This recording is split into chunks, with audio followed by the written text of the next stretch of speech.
સુરત અડાજણની ઓમ શિવમ સોસાયટીમાં smart meter લગાવવા ગયેલી ડીજીવીસીએલની ટીમ અને સ્થાનિક રહીશો વચ્ચે ભારે તણાવ ઊભો થયો છે। સ્માર્ટ મીટર બદલવાની કાર્યવાહી દરમિયાન સ્થાનિકોએ વાંધો ઉઠાવ્યો।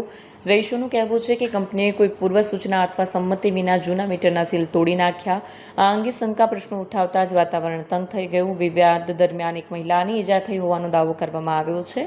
સ્થાનિકોએ ટીમ વિરુદ્ધ ગાળાગાળી અને મારપીટના આરોપ પણ લગાવ્યા છે। આ મામલો અડાજણ પોલીસ સ્ટેશન પહોંચ્યો છે, પરંતુ ફરિયાદ નોંધવામાં વિલંબ થતાં સ્થાનિકોએ પોલીસ કામગીરી પર પણ સવાલ ઉઠાવ્યા છે। આગામી દિવસોમાં આ વિવાદ વધુ ઘર્ષણનું કારણ બની શકે છે।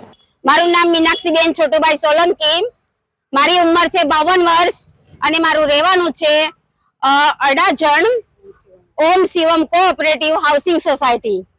હું એમાં HG3-4 નંબરમાં રહું છું અને હું પોતે લોન્ડ્રીનો ધંધો કરું છું। મારા વહુનો ફોન આવ્યો 2 વાગે કે આપણા સોસાયટીમાં સ્માર્ટ મીટર ચેન્જ કરવા માટે આવ્યા છે। એકચ્યુઅલી ખરેખર અમારા પ્રમુખોની સાથે અમારે બધાની વાતચીત થઈ ગઈ હતી કે અમારે સ્માર્ટ મીટર નાખવા નથી, છતાંય જીબીના માણસો આવ્યા, કોન્ટ્રાક્ટરો આવ્યા અને મારું મીટર અને મારા ઉપરવાળાનું મીટર ચેન્જ કરી જ નાખ્યું હતું। મેં જીબી વાળા સરને કીધું કે આ મીટર જે ચેન્જ કર્યું છે મને સ્માર્ટ મીટર મારી પરમિશન વગર તમે નાખ્યું કેમ, મને મારું જૂનું મીટર મને ફરીથી નાખી આપો। તો એમણે મને દાદાગીરીથી કીધું કે મીટર તો કોઈ સંજોગમાં મીટર ચેન્જ થશે નહીં, બરાબર છે।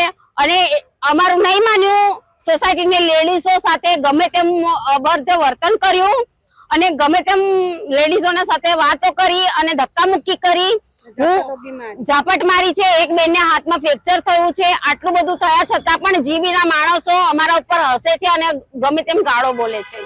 હવે ત્યાં અમે 100 નંબર ફોન કર્યો, સોસાયટીમાંથી બધાએ ફોન કર્યો, પોલીસ વેન આવી, પોલીસને અમે કીધું કે સર અમારું આ પરમિશન વગર મારું મીટર ચેન્જ કર્યું છે, હું વિધવા બાઈ છું, લોન્ડ્રીનું કામ કરું છું, છતાંય એ સર એવું કીધું કે તમે બધા પોલીસ સ્ટેશન આવો।